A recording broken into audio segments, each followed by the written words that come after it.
Okay, so this is Are You Saved Part 2. Are You Saved Part 2. I will want to just spend a few seconds reviewing, because I know for people who are going to listen to this kind of all in a row after it's been recorded, they won't need the review as much, but we have had already almost a week since we had the first part.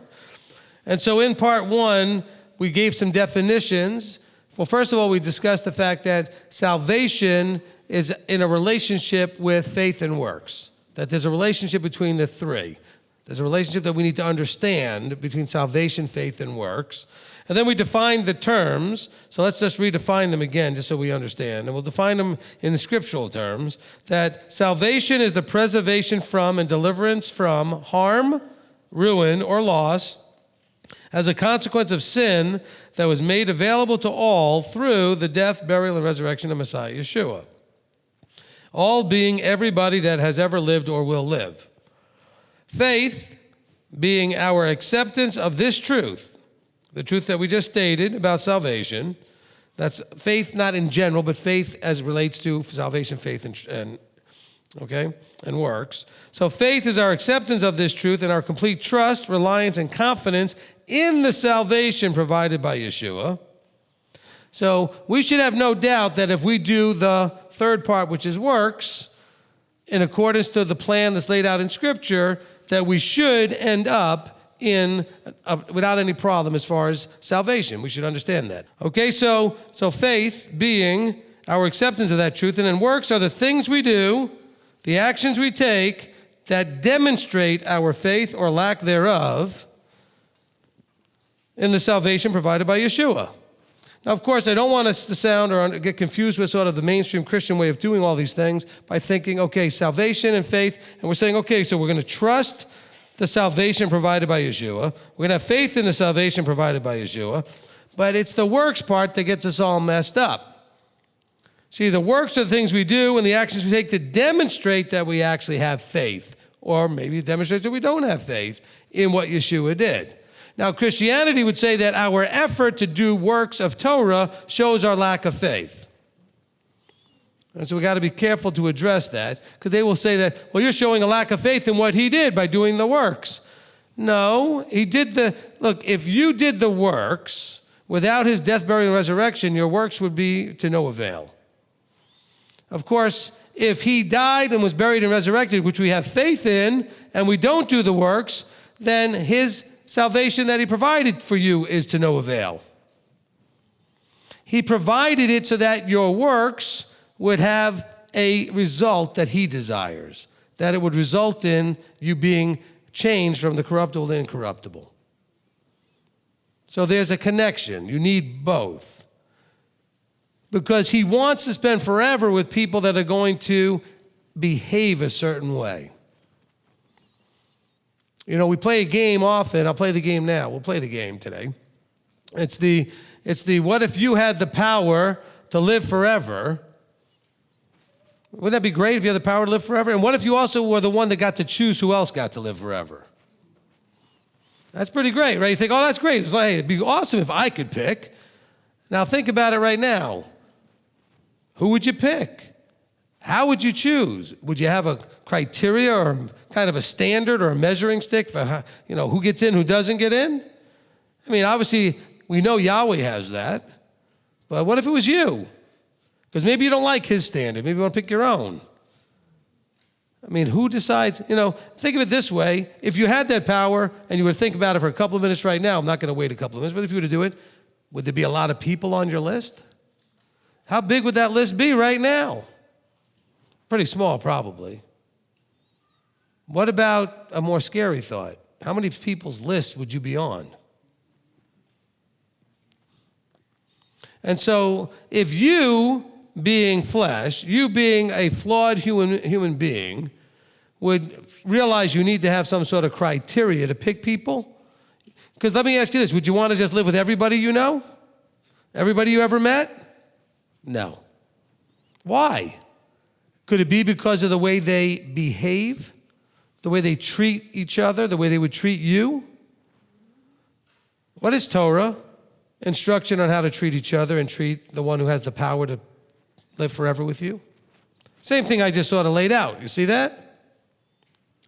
And so the works are what demonstrate how you match the criteria. Because the criteria for salvation was being born. That was it. All people that ever lived or ever will live had salvation made available to them. But whether or not you get to act upon and enjoy that salvation is based on your faith, which then would be manifest as your works. Your belief in that salvation and the process of it will manifest in the three-dimensional world by what you do. So hopefully that we understand that as we're making this sort of case for understanding what it means to have a relationship between salvation, faith, and works. Because we know we're hearing it from everybody, oh, you're making a mockery of the death of Yeshua by trying to do the works. Have you heard that? No, they're making a mockery of the death by not doing the works. He didn't die so you could just go around doing the things that, the things we did caused him to need to die. So now it's okay for us to do them? That doesn't make any sense at all. By the way, this helps prove that there are verses that say things like, our fathers inherited lies and we've been given strong delusion. Because it's pretty delusional to think that, if he died because we sinned, which is transgression of the law, that now, if we transgress the law, that's somehow okay. Or it's even more absurd to say, well, it wasn't us that was the problem, it was the law, so let's get the law out of there. Because clearly the law was the problem. Next time your friend comes up to you and tells you about the law, and I'm not under the law, ask them if it's okay if you show up at their house, rape their wife, steal everything in the house, and then kill her. They'd look at you like you're insane. Well, of course not. Why? Because it's against the law. But there is no law. It's been done away with. And you laugh, but there are some preachers out there, some pretty big-name preachers, I think Creflo's one of them, who said even the Ten Commandments were done away with. He did. I saw the video. Even the Ten Commandments. So why is it that you're not happy with me coming over to sleep with your wife, kill her, and steal everything in her house? There's no law to stop me, right? The law's been done away with. Well, because we could all agree that those are like heinous things. Those are awful things to do. But see, Yahweh doesn't have a measuring stick that says this is more awful than this. When he has a day that he set apart to meet with you and you don't show up, he thinks that's pretty awful. Or if you go and show up and worship somebody other than him, he thinks that's pretty awful. And so let's be careful with this whole salvation works thing, because that really is what trips a lot of people up. Because out there's two battles being preached by the mainstream. Faith versus works, or the salvation works thing, and grace versus works. And we already have a teaching to deal with the grace thing, right? The search for the doctrine of grace. But this one is now going to be a reset on the are you saved? So I want to just make sure we're working those things out. Okay, so salvation, we understand, is the preservation from the harm or ruin. Okay, the harm or ruin of loss that was a consequence of sin. And what we're really talking about in here is the death that you deserve. It doesn't mean all consequences of sin just get wiped out because Yeshua died. His death was to cover one part of it. The fact that because of this action by Mashiach, you have an opportunity to live and not die, though you deserve to die. It's the Passover time to talk about this, because when they took the lamb, and we know that we have verses that show people talking about Yeshua as the Lamb of Elohim. What did the blood of the lamb do? They took it, they put it over the doors to mark the person who lived inside as covered by that lamb, so that death would pass over them. Well, guess what? The Lamb of Elohim, his death, his burial, resurrection, his shed blood is exactly that. It covers you so that death can pass over you. But you have to have faith and accept that that's true. So it's the acceptance of this is true and have complete trust and reliance on it and confidence in it, and then take actions that demonstrate that you have that faith. Okay, and then so we took from that, after that we went into Exodus chapter 6, and we looked at this thing called the 4 cups. Okay, so let's look at Exodus 6 real quickly at the 4 cups, and then we're going to get into the second cup today and then finish the cups. I think that we don't have a problem doing that. Exodus 6, and in verse 6, say therefore to the children of Israel, I am Yahweh, and I shall bring you out from under the burdens of the Mitzrites and shall deliver you from their enslaving, and shall redeem you with an outstretched arm and with great judgments, and shall take you as my people, and I shall be your Elohim, and you shall know that I am Yahweh your Elohim, who is bringing you out from under the burdens of the Mitzrites. I'll even add verse 8, and I shall bring you into the land which I swore to give to Abraham, to Yitzhak, and to Yaakov, to give it to you as an inheritance. I am Yahweh. All right, now, by the way, so any of you didn't like it growing up saying where the person said, why? Because I'm your mother. Why? Because I'm your father. Yahweh did it first. Why? Because I am Yahweh. Go through Leviticus chapters 17, 18, 19, and you'll start to see almost, don't do this, don't do that, don't do this, boom, I am Yahweh. Because I said so, basically. Because I am who I am. Very powerful stuff. Okay, so the 4 cups were, I shall bring you out from under your burdens. Second cup was deliverance. So the first one is sanctification. I'll bring you out. I'll separate you. Then deliverance. I shall deliver you from the enslaving. Then the third cup is redemption and redeem you with an outstretched arm. And the last one is shall take you as my people. Acceptance. So we already discussed sanctification. We're now going to look at the next cup, which is the cup of deliverance. He delivers us from being enslaved. Now, this may be the moment when you first see yourself as saved. I said that about the other one. Each one of these may be that moment where you start to see yourself a certain way. So this may have been the moment. Maybe when he first brought you out a little bit, you started asking a lot of questions, but you didn't see yourself as, quote unquote, saved. But maybe when he delivered you out of some things. Once, quote unquote, saved, delivered from your burdens, you still need to be delivered from the enslaving of the world's ways. Sin, which is the world's ways, right? Sin. You got to be delivered from the enslaving of the sin to the freedom found in walking according to Yah's ways, the path of Torah. Okay, just because you were delivered out, you were brought out, delivered out, you were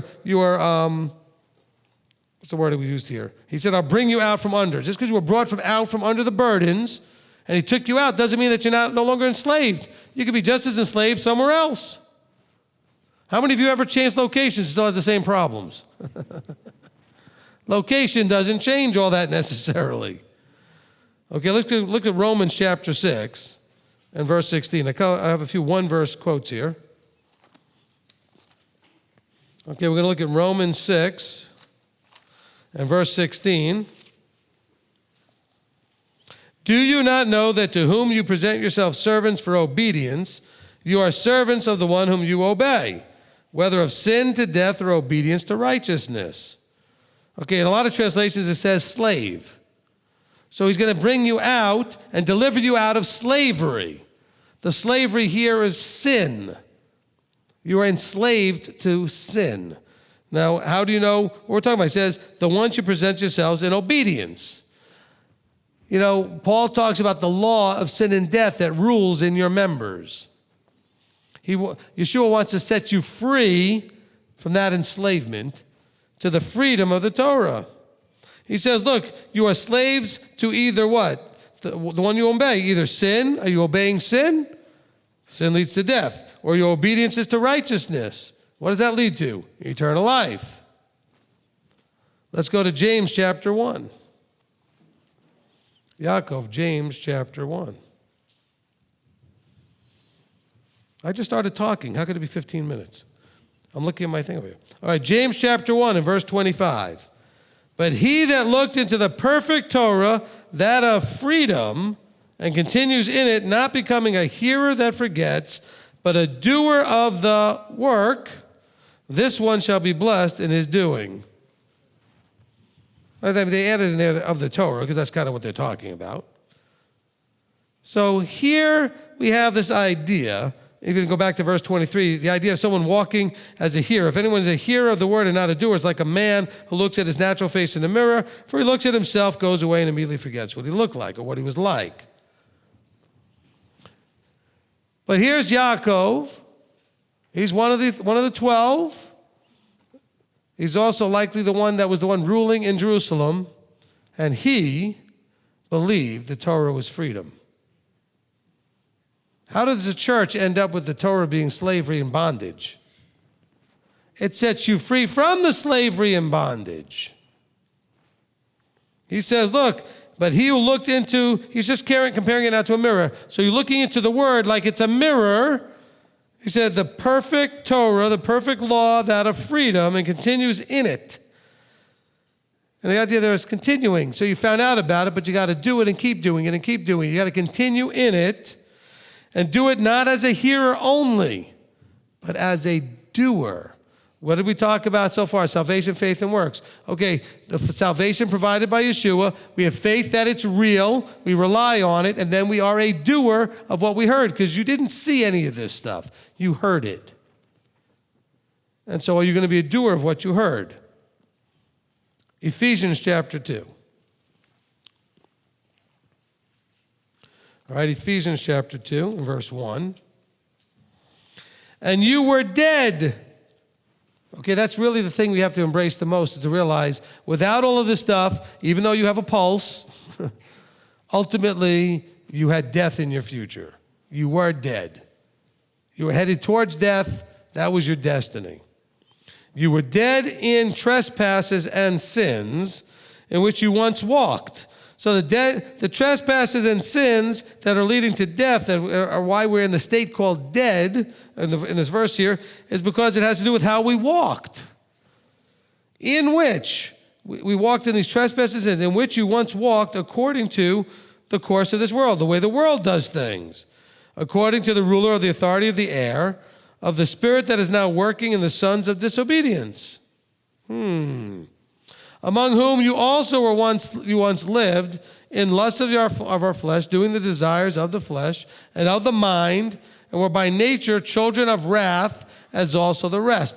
So we were dead. We were walking a wrong way.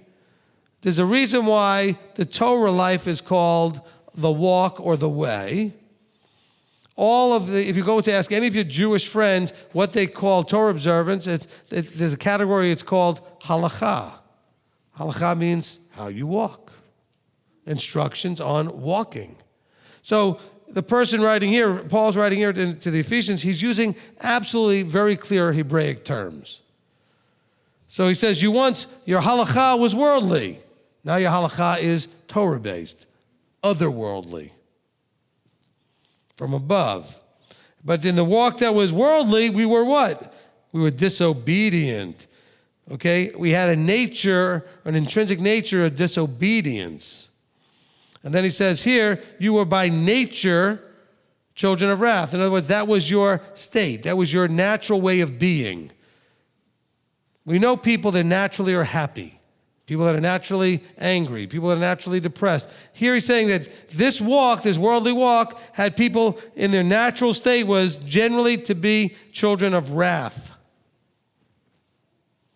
But Elohim, who is rich in compassion, because of his great love with which he loved us, even when we were dead in trespasses, gave us this opportunity. He made us alive together with Messiah. That's key right there. Made us alive together with Messiah. And by favor you have been saved. Now, when we were dead in trespasses, were we saved? And so, what does it take to go from dead in trespass and then to be made alive in Messiah? Just believing he existed? Just believing that he died and was resurrected? Just accepting some information? These people that he's describing, which really was us as well, because we were all dead in our trespasses and our sins, this is all because of what? Because they walked according to. So what changes when we were dead in our trespasses and in his love and compassion and all these other things? what happened? He showed us there's a different way. He showed us there's a better way. There's a way that's right. There's a way that seems right to a man. That way leads to death. But there's a way that's right to Yahweh. It leads to eternal life. So even though we were in our trespasses, in his mercy and compassion, that's what it talks about in verse 4, he made us alive by giving us eyes to see, ears to hear, so we could receive the Torah. But then, we're not going to be saved by merited favor, which is what it's talking about here, by grace, by merited favor you've been saved. You've been saved only if that salvation that was made available to you and you were made aware of through the opening of your eyes and your ears manifests in you changing your walk from the walk of death. Isn't that sort of simple logic? If walking a certain way leads to death, okay, so let's imagine almost like in a video game. So you're on a path, maybe it's almost like a moving sidewalk. You're on a path and you're walking along. And guess what? At the end of that road is death. You can picture that any way you want. It's death.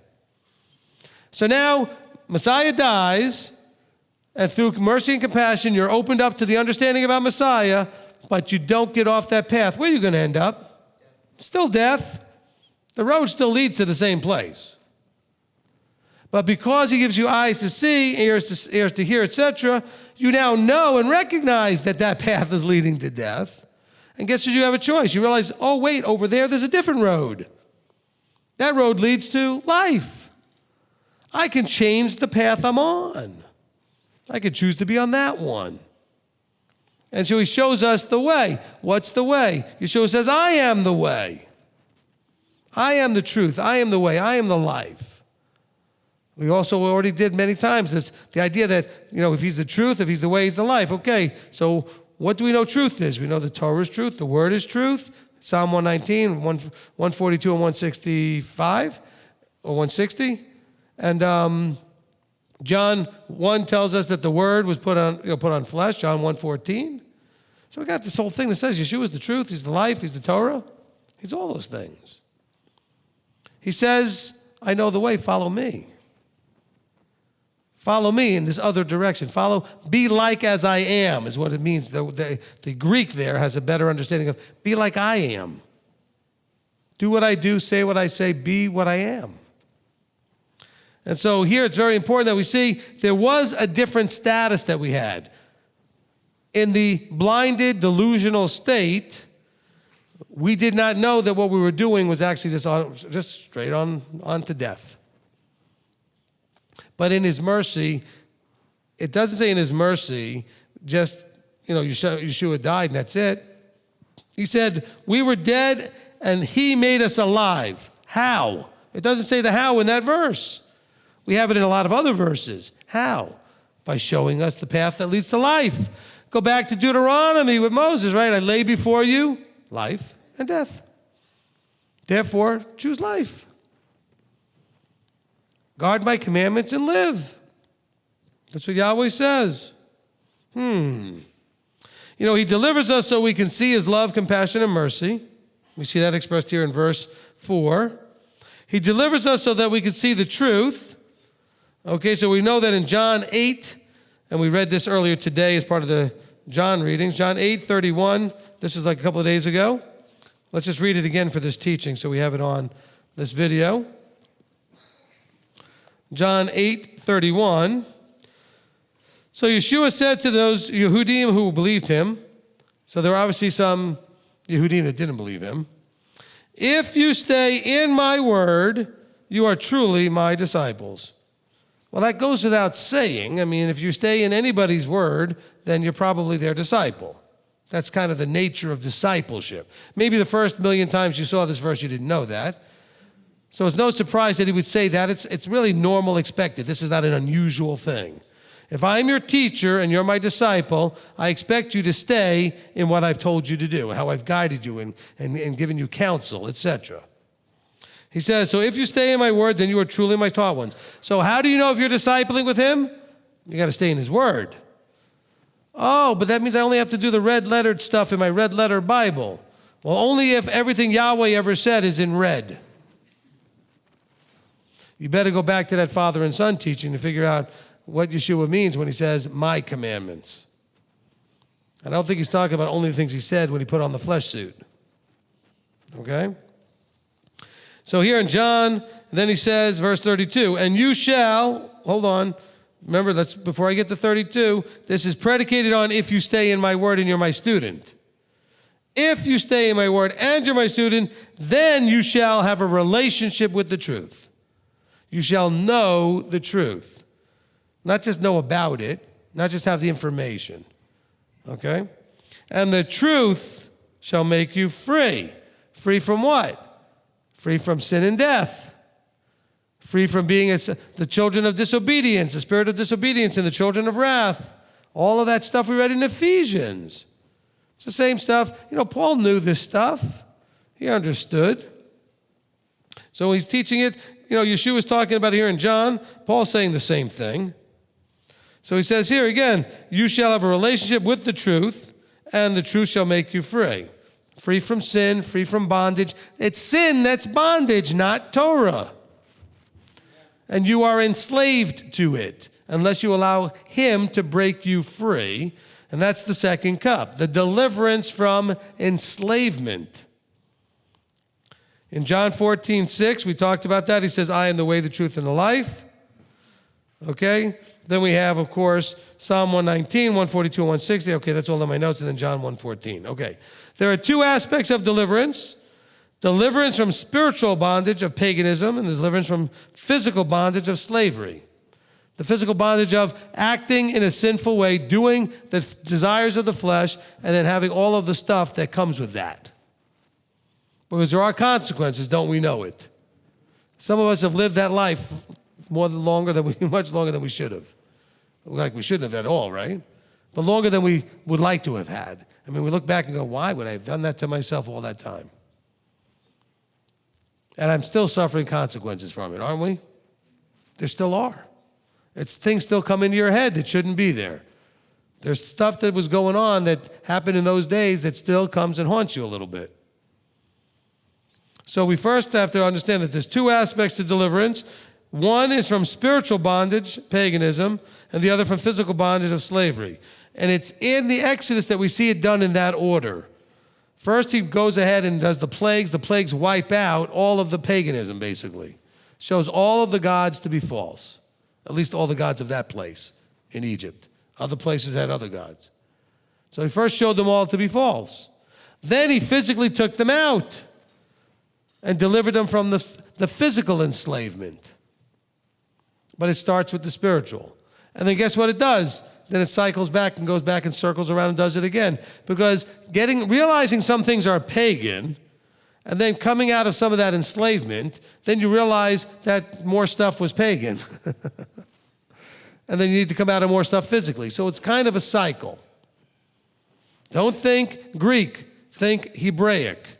This is not a linear thing. It's a cyclical thing. You're going to go through this process many times. The Exodus account shows us that we would deliver from spiritual bondage first and then from the physical bondage second. Okay, so some of you are praying for finances, health, and all this physical stuff. Well, maybe you should be praying to get the spiritual stuff figured out first. That doesn't mean don't work on the physical things. I mean, if you can't pay your bills, you need to be working on it right away. If your health is messed up, you better be working on it right away. But waiting for divine intervention, it may be that he's waiting for you to commit to fix the other stuff. I'm not saying that he's waiting for you to get it perfect, but that you're committing to come out of my people. The sanctification has to take place. The being set apart process has to be growing and developing. So as you're being set apart, you're starting now to let go of things, right? Just because he pulled them out of Egypt didn't free them of all the mindsets, bad habits, and everything else they had developed in Egypt. But now they were out of that mix, and they could think more clearly. Anytime you ever had this with you or others, where you've been in a toxic circle of people, and you couldn't see straight, but then all of a sudden something would happen where you go away on a vacation or do some other thing that took you away from all that, and you could now all of a sudden see more clearly. And so the sanctification, bringing you out, needs to take place so that you can see, so you can come also out from under the enslavement. because you won't be able to see it. Because they understood they were slaves. They were physically in a place called Egypt where they were literally slaves. But you are slaves to sin, not so obvious, not so like standing there like there's shackles on you and someone whipping you to make you make bricks. So that's not the same. It was in some ways easier for them to realize they were enslaved. But when they came out, they didn't realize there was thought processes that were still keeping them enslaved. Okay, if you're not ready, listen now, if you're not ready to fully release yourself to him, you are still enslaved to somebody else. If you're not ready to give yourself fully over to him, you are still enslaved on some level. Okay, somebody's always in charge in your life. Figure out who it is and kick them all off the throne unless it's Yeshua. Is it you? Is it your boss from time? And by the way, they take turns in the seat. Look, it's not like a seat that's available to everybody. It's supposed to only be for the king. If you were in a kingdom and you walked up into that castle and saw the throne, do you think anybody would let you get anywhere near that seat? Is anybody allowed to sit on that seat but one? No. Why do you let so many just so easily sit on that seat and rule your life? Well, all of this process is to get you out of that enslavement, deliver you out of that enslavement. All right, cup number 3. The cup of redemption. He redeems us with an outstretched arm of great judgments. We are redeemed by the death, burial, and resurrection of Yeshua, the outstretched arm of Elohim. So that's who he is. He is the right hand. He is the strong arm, the outstretched arm of Elohim. And he redeems us. 1 Corinthians 6:19 tells us that you are not your own. You were bought with a price. I'll turn there real quickly just to read it to you. Or do you not know that your body is the dwelling place of the set-apart Spirit who is in you, which you have from Elohim, and you are not your own? For verse 20, you were bought with a price. Therefore, give honor to Elohim in your body and your spirit, which you have. You were bought with a price, so do whatever you want. Is that what it says? He says, you were bought with a price, so therefore give honor to, bring honor to, do things that are honoring to your Elohim. How? Through your body and through your spirit. What's your spirit? Your intrinsic nature, your attitude, your disposition, your character. What drives you? Because sometimes you know that you're angry, and you may be angry for a while, like a day, a week, whatever. Guess what? You have a spirit of anger. Not an entity called the spirit of anger, but your disposition is anger or depressed or joyful or loving or whatever it is. We change those often during the day, most of us. We don't stay in one very long, but sometimes it can become a part of who we are. Have you ever met anybody that's just angry? When you think of them, you say, that's an angry person, right? What about someone who said, man, that's just a happy person? Okay, if anybody's ever seen little Isaac, that's just a happy boy. He's just always happy. You know? But that's the nature. That's their spirit. That's kind of who they are. Okay? And so we're supposed to do what? Because we were bought with a price, how we are and what we do with our body, with our minds, with our hearts, etc., is to be done as to give honor or bring esteem or honor to the Father. Okay. Is doing what caused the need for Yeshua's death honoring his death? Of course not. It makes no sense on any level. But if doing what you did caused the need for his death, then adjusting and not doing those things should bring him honor. That's respectful. You know, I think it was Paul or one of the writers had said that you're basically causing Mashiach to be slain over and over and over again. We shouldn't be doing that. So the cup of redemption, so he does redeem us. So that's the thing. When people talk about what is going on in the death, burial, and resurrection of Yeshua. By the way, for all of you that, and people have been asking, so I'll just bring it up again. He's not part of the sacrificial system that they had to go to every day, every Sabbath, every holy day, all those things that you read about in Leviticus. Because people have said, well, then after he died, well, then there wasn't a need for the temple. That's not true. That's said a lot, and just because it's said a lot doesn't make it true. Okay? I mean, there are those out there that say, well, if you can say a lie long enough and loud enough, eventually people believe it. That's unfortunately very true. But he was the redeeming, like the lamb and the blood on the doorposts in Egypt. Was he killed inside the camp, in the temple, on an altar? No.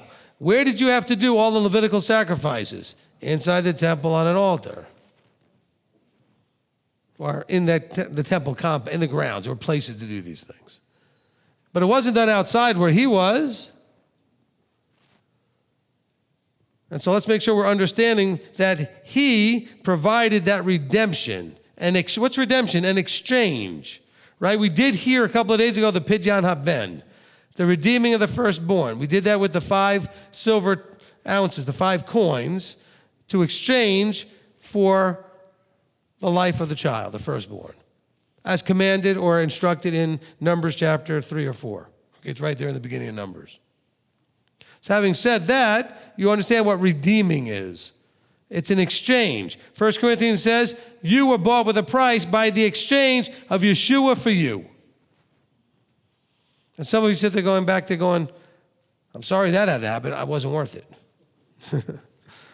I mean, to die for me, why would he have to die just because of all the dumb things I do? Well, that's bad enough. It's not something you should be saying, but it's bad enough. But you know what's really bad? Continuing to act in the way that he needed to die for. I mean, that you should be ashamed of. Because that's not honoring him, that's shameful to him. So let's understand that whole redemption thing. Now, I'm not here to get into all the details. I'm trying to get to the salvation and understanding with faith works and how it integrates. Let's look at the cup of acceptance. So the verse in Exodus says, he takes us as his people and shall be our Elohim. He will take us as his people through the same process as ancient Israel. So today, I believe he's going to do the same type of process. So how does he take us and accept us as people? Why did he do it with Israel? What did that look like for Israel, the acceptance as his people? Where did that take place? At Mount Sinai. Okay? So at the mount, what happened at the mount? Covenant. Dawid in the front here is trying to get a gold star. Okay? I didn't bring my book. It's a holy day. I'm not going to give you a gold star today. But you can keep giving the answers if you want. All right? So the acceptance process has to do with what happened at Sinai. He took them out of Egypt. He brought them through he said he brought them out from under their burdens. He delivered them from enslavement. He redeemed them to himself. And now he brought them to Sinai. And at Mount Sinai, what happens there? He gives them the way, the truth, the light. He gives them Torah. He gives them Torah in written form, not in physical form. Physical form comes later, but he gives them Torah. And that's what we call the covenant that was made. He didn't give them Torah till they did what? They accepted the covenantal agreement. The covenantal agreement was what? Exodus 19, verse 5, 6, 7, right through that area. If you agree to do whatever I say, I agree to, there it is, accept you as my people. So let's look at that, Exodus 19. Because whenever you talk to people about covenants, you need to be understanding where that actually takes place. Exodus 19. And you got to love all these Christians who claim they're covenanted. And they probably are. I don't know what they're covenanted with. But in the covenant, you keep commandments. That's the covenant. It's the same covenant that ever existed and will always exist. Go back to the very first instructions that you see having a problem, like with Cain and Abel. What does he say to Cain? If you do things according to the way I instructed, won't it go well with you? So somewhere along the line, there was an instruction. We don't get to read about it, but it was there. Yahweh spoke to him in a way that it's very clear that that was understood. that Cain knew and had been instructed. But he didn't do according to the instruction. And we know this because he says, if you do as instructed, won't I also be pleased with you? So in Exodus 19, verse 5, and now if you diligently obey my voice and shall guard my covenant, then you shall be my treasured possession above all the peoples, for all the earth is mine. Okay, so here's the process. If. You're going to see this everywhere in Scripture. If. If you love me, guard my commandments. If you obey, if you diligently obey. Some of you you're obeying sloppily, casually, occasionally. He says to do this diligently. If you diligently obey my voice, and we talked about this a lot in the teaching, Do You Know the Father and the Son, beginning in like part 6 through 10 or something like that, the idea of my sheep know my voice, the idea of the voice. So he says here, if you diligently obey my voice and shall guard my covenant, then you shall be my treasured possession above all the peoples, for all the earth is mine. And you shall be to me a reign of priests and a set-apart nation. Those are the words you are to speak to the children of Israel. And Moses came and called the elders and spoke to them.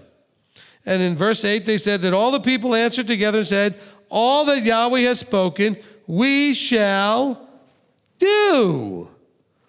There's an expectation of action. We shall do. All that Yahweh has said, we shall do. Moses brings us back to Yahweh, tells him. And so then he says, okay, let me tell you how this is going to work. And we get into leading into the Ten Commandments.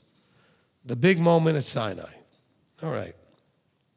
So he says he's going to take us as his people. He says that there's an agreement here. And then we get to chapter 26 of Deuteronomy. We see this actually playing out because they're about to cross the Jordan, the Jordan, into the land. So in chapter 26 of Deuteronomy, verse 16, he says, today your Elohim, Yahweh your Elohim, is commanding you to do these laws and right rulings, and you shall guard and do them with all your heart and with all your being. So now he's telling you that not only are you to love him with all your heart and being, but you're to guard the laws. If you love me, keep my commandments. So he's telling us to guard the laws with all our heart and with all our being. And then verse 17 says, you have today caused Yahweh to proclaim you to be your Elohim and to walk in all his ways and guard his laws and his commands and his right rulings and to obey his voice. So he's saying is, you have caused Yahweh to proclaim to be your Elohim. Why? Because we had an agreement. If you do this side, I have to accept you and claim you to be my people. And he says, so you have caused this to happen because you have decided to walk in his ways, guard his laws and commands and right rulings, and obey his voice. And Yahweh has caused you to proclaim today to be his people, a treasured possession as he has spoken to you, and to guard all his commands, so as to set you high above all the nations, which he has made for a praise and for a name and for honor, and for you to be set apart, a set-apart people to Yahweh your Elohim as he has spoken. So that's the plan of acceptance. Okay? And then he says that in the chapter 6 in Exodus, it finishes up with saying, he will bring us into the land that he promised to Abraham, Isaac, and Jacob, the inheritance that's there. In other words, he's going to get you into the kingdom. The type and shadow thing, right? He's going to show us the way to get to the kingdom. He showed them the way to get into the land. Very, very important that we understand this. Very, very important. Okay.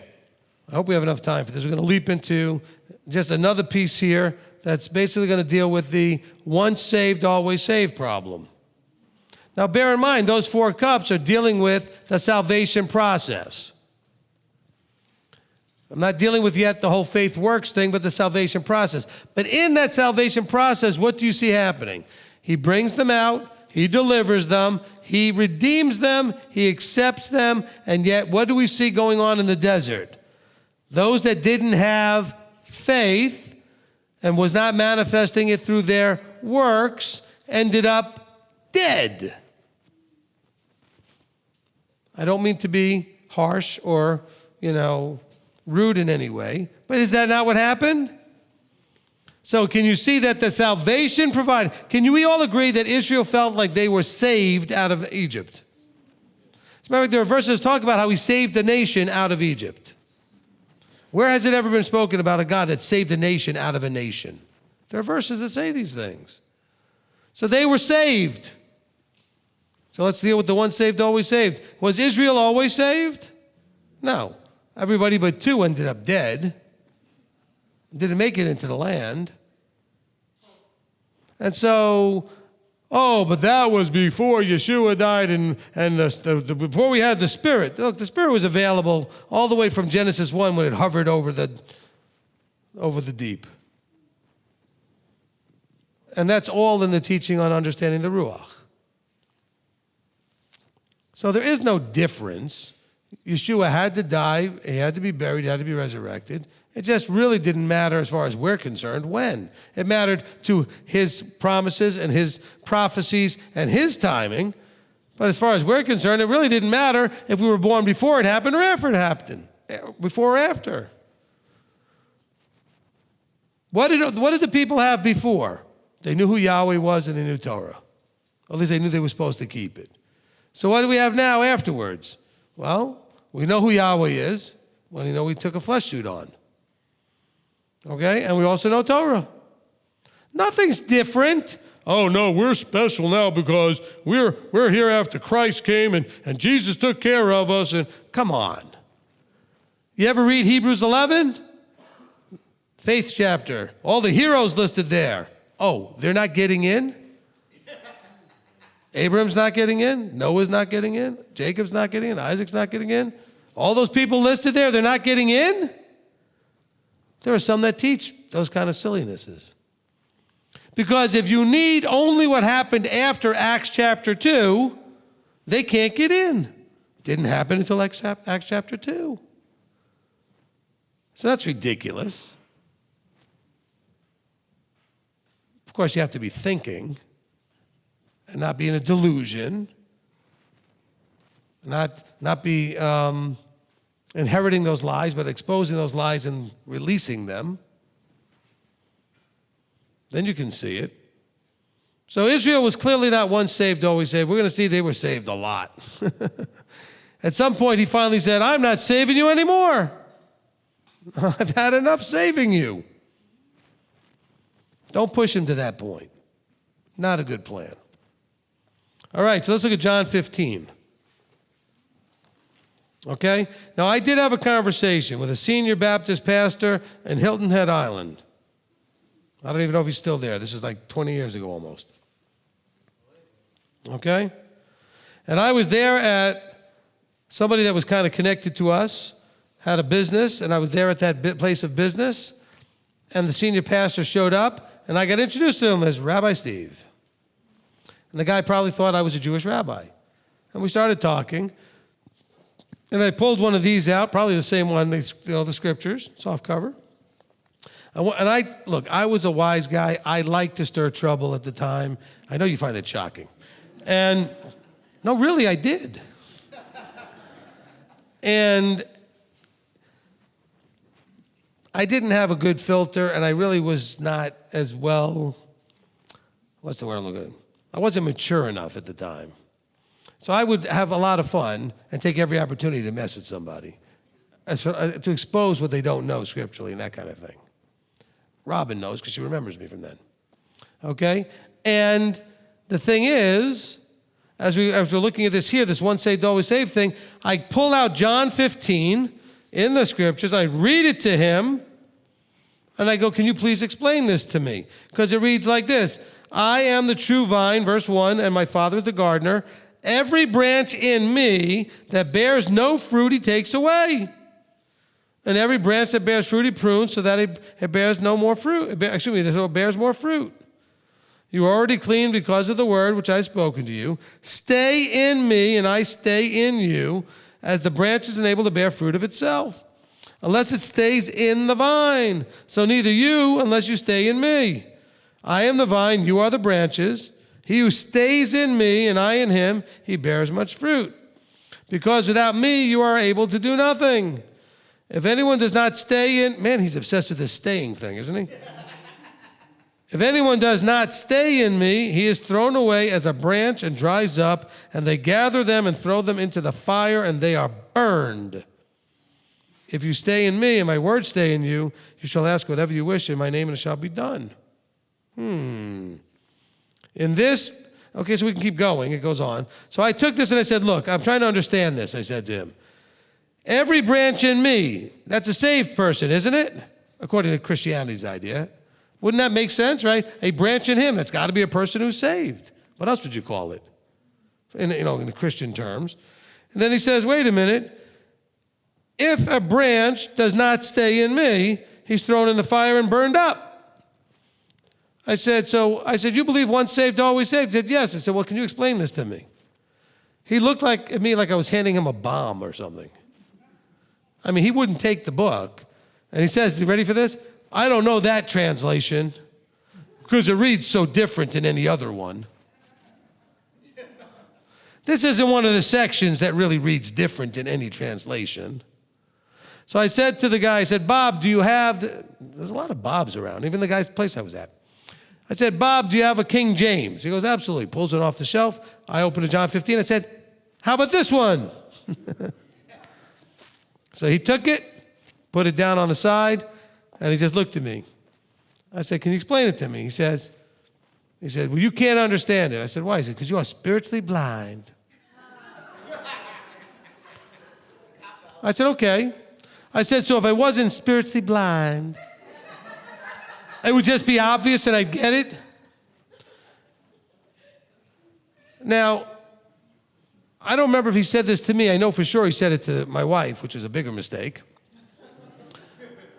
The place of business that I was at, the wife was a professional massage therapist, and she wanted to give us each a massage. And so it was my turn to go in, so I went in right about this point, and Julie walked into this buzzsaw, and he made the mistake of telling her she was going right to hell. Because he refused to explain John 15.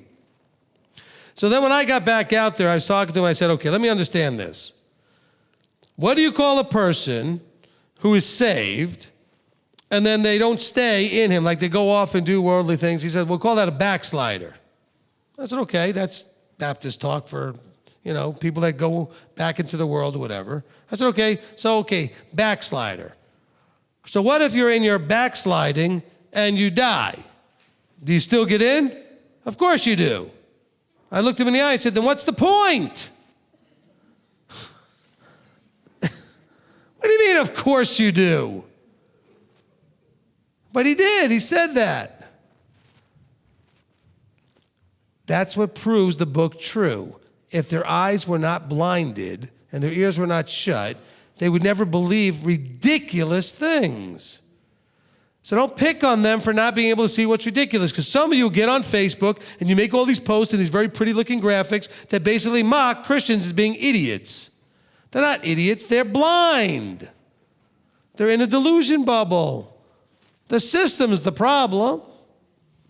You were just as blind as them before you had your eyes opened. Don't forget that. What did he tell Egypt? What did he tell Israel when they came out of Egypt over and over again? Don't forget you were slaves. Don't forget where you came from and act all haughty like you're something special. Okay? You were them. Well, guess what? When you look at the Christianity people, weren't most of you them? We probably don't have but one, if any, in this room that didn't go through that path. Don't mock them and pick on them and tease them. They can't see it. The Bible tells us that. Not their fault. Leave them alone. I got a whole new focus called leave them alone. Leave them alone. Until Yahweh opens their eyes, bothering them is only going to cause a fight. What's the point of that? You like fighting? Paul says, if possible, be at peace with all men. Calling them stupid isn't going to make peace. They're not stupid. There's nobody that stupid. I'm just saying.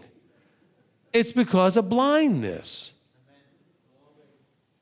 If you take someone that knew nothing about the Bible, was not involved in any kind of the brainwashing of Christianity or some other system, and you started showing them this stuff, they'd get it.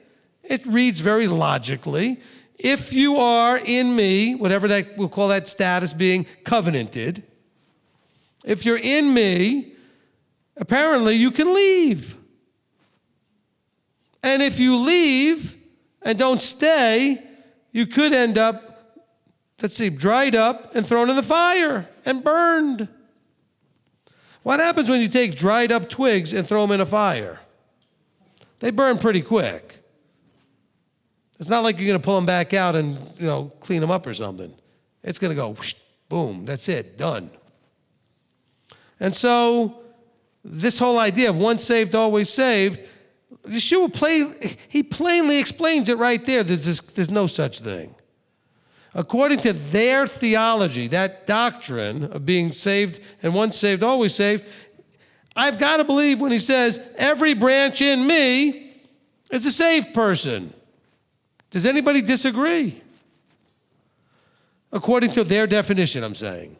So if that's a saved person, how can that saved person end up in the fire if it's once saved, always saved?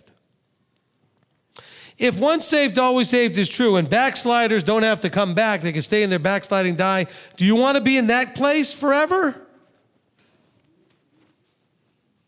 Come as you are and stay as you are and end up in a kingdom forever as you are sounds like hell to me. Not like heaven. Not that we're going to either, but you understand what I'm saying. It doesn't sound like the peaceful kingdom that you want to spend forever in. What about a place where everybody is covenanted and they've all agreed to fall under completely the authority of the Creator? And to love you as you love yourself, and to love you as you love Him? Love Him with all your strength, love your neighbor as yourself, all those kind of things? That sounds like that place could work. I wouldn't mind being there forever. But what's our job on this planet? To become the type of person that He wants to put in that place. To become the type of person He would want to live with forever. Because, by the way, can we agree He's smarter than us? And He's more discerning than us? Do you think He would want to spend forever with a bunch of belligerent, wise guy, hard-headed, stiff-necked whatevers? Children of wrath? Children of who are walking with the spirit of disobedience? You wouldn't. Why would you think He would? So I think that John 15 kind of makes it real simple. We could end right here and say, that's it, done. But I want you to know more about that relationship between the three things. But I think we can just show right here, once saved is not always saved. Matthew 5:21. I'm just looking at the clock here. I think I can get what I want done quickly. And we'll finish with this. Matthew 5:21. We're not going to finish with Matthew 5, but I have a couple of things to say quickly here. Okay, so he says, you heard it said of old to those of old, you shall not murder, and whoever murders shall be liable of judgment. But I say to you that whoever is wroth with his brother without a cause shall be liable to judgment. Whoever says to his brother, Raca, shall be liable to the Sanhedrin. But whoever says, you fool, shall be liable to the fire of Gehenna. Now, I've got to believe he's talking to people that are in.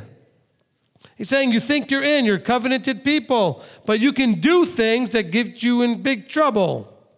It doesn't sound like once saved, always saved there to me. Go to Matthew 12. It's also going to talk about the words here. In verse 33, either make the tree good and its fruit good, or else make the tree rotten and its fruit rotten, for a tree is known by its fruit. Did you notice in John 15, he also talked a lot about fruit and trees and all those kind of things? He says, brood of adders, how are you able to speak what is good, being wicked? For the mouth speaks from the overflow of the heart. The good man brings forth what is good from the good treasures of his heart, and the wicked man brings forth what is wicked from the wicked treasure. And I say to you that for every idle word, listen now, for every idle word men speak, they shall give an account of it in the day of judgment. Okay, so I'm still in. I'm just going to be kind of getting a slap on the wrist. No. Listen now, for by your words, verse 37, you shall be declared righteous, and by your words you shall be declared unrighteous. Ooh. So prior to that, they were both wheat and tares together, not knowing which was which, in the assembly, thinking they're covenanted or saved. Can we agree? But then based on their words and their actions, in other words, based on what they did, their works, there was going, because can we agree that what you're saying is a work? Okay? You're judged according to what you say, do, any kind of action that you take. You know, in Philippians 2:12, we know what it says, right? You are to work out what? Your own salvation, how? In fear and trembling. Why in the world would you have to work something out if you're saved? Once saved, always saved. Why would Paul tell you to work it out? I mean, that verse alone should make you go, well, Paul, he's the hero of mainstream Christianity. I think he's a hero anyway, but for totally different reasons. What he's saying is, look, salvation is something you work out. See, it's available to you, but that doesn't necessarily mean you're going to get to use it. I always use analogies. I don't know if I said this already in part one. I'll say it again now. You know, if because I love you, I gave you a ticket to, say, Hawaii or something, and it was dated for 10 years from now, does that mean for sure you're going to go? And let's not assume you're going to die or something else happens like that. But is it for sure you're going to go? No. You could decide, I don't know, could you sell it? Probably. Could you lose it? Misplace it? Neglect it, like leave it in some clothing and run it through the laundry and ruin it? There's so many things that could happen to that ticket that I gave you for free. You didn't earn it. I just loved you. I care about you. So I gave you this as a gift. It's a free gift. So what's got to happen for you to take advantage of that free gift? At the appointed time, you need to show up with your luggage and everything else at the place to get on the plane and use the ticket. That's a work, by the way. You have to actually show up, and you actually have to take and guard over the ticket. Okay, you'll have to do that first, because that ticket could get ruined, lost, or some other thing. Don't we know of stories of people that lost? Didn't Esau sell a birthright? We see people in the scripture neglecting what's theirs, selling what's theirs, trading what's theirs, whatever it is. So just because it's yours doesn't mean you end up with it. You could choose to do some foolish things and lose it. And so we have that going on. And so Philippians 2:12 says, look, you need to work out your own salvation. Do it in fear and trembling. Understand that what you do is going to make it there. Because why else would you have to do it with fear and trembling if you know you're saved? Is it scary to make an altar call? Not really. Especially not when 200 other people are walking up there. So what's the scary part with the fear and the trembling? You have to realize that what you do is going to make the difference about whether or not you get the salvation or don't. It's available, but what are you going to do with what's available? Well, if you have faith and you trust in and believe in that preservation created by the salvation provided by Yeshua's death, burial, and resurrection, that faith would cause you to do some works that evidence your faith. That's what it's talking about in Philippians 2:12.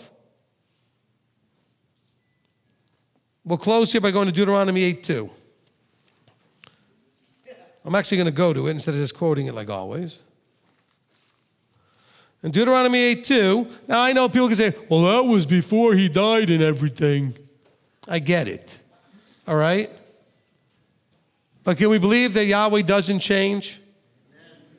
Right? He says, I am Yahweh. I change not. So here's what he said in Deuteronomy 8:2. And we'll deal with dispensationalism another point, because people say, well, that was for them and not for us, and blah, blah, blah. Well, guess what? What he offered was for them, so if you don't want to be them, you're in trouble. This was for them. The good news is, so let's talk about that dispensational thing for a second. Yes, this was for them. And if it's only for them, we're kind of screwed. Exactly. Okay? Because this thing that was for them, that is the only thing there is. Romans 11 has us grafting into this thing that was for them. So be thankful that this thing that was for them, you get to have it too, if you make the same choices they were supposed to make. It's not complicated. Deuteronomy 8:2, and you shall remember that Yahweh your Elohim led you all the way these 40 years in the wilderness to humble you, to prove you, so that he can know what is in your heart, whether you guard his commandments or not. And he humbled you and let you suffer hunger and fed you with manna, which you did not know, nor did your fathers know, to make you know that man doesn't live by bread alone, but by every word. They were saved. They came out of Egypt. He said he took you out and put you in the wilderness to test you. Making an altar call isn't a test. It's something they force you, push you, beg you to do. Some of you made your first one, you didn't even want to. You felt like you had to. Because the guy wasn't going to stop begging until you got out of your chair and went up there. You're like, all right already, I'm going. Anybody ever do that? I'm sure a few of you. Okay? So let's understand with this whole once saved, always saved thing. There's nothing in Scripture to show that. We'll cover more verses that deal with this as we go along. Father, we come before you, and we are really trying to embrace and understand what you want to teach us about salvation and how it relates to our faith and our works. It's a hard subject because of all of the teaching that has gone for the last 2,000 years that has taught a very different method of being saved or salvation, etc., without the works. We know that your word doesn't say this. Help us to see, help us to have eyes that can see and ears that can hear and a heart that can receive, minds that can understand so that we can be able to embrace what you have provided. Through absolutely none of our efforts, you made available life. We don't deserve it. We haven't earned it. You love us. You provided it. But what we need to embrace, and we need you to help us embrace, is that because of that, what we do matters. Without that, nothing we did really would matter. So it's really exciting to know and scary, working out that salvation with fear and trembling. It's scary to know that what we do actually matters. But we're thankful that you show us what to do. So, Father, we thank you for your word. We ask that you would give us strength and encouragement as we walk this out so that we can have a complete faith in the death, burial, and resurrection and the salvation, the preservation from death that provides, and that we should walk accordingly, demonstrating through our works that faith. So, Father, we thank you, we praise you, and we ask all these things in the name above all names, Yeshua our Messiah. Amen. Amen.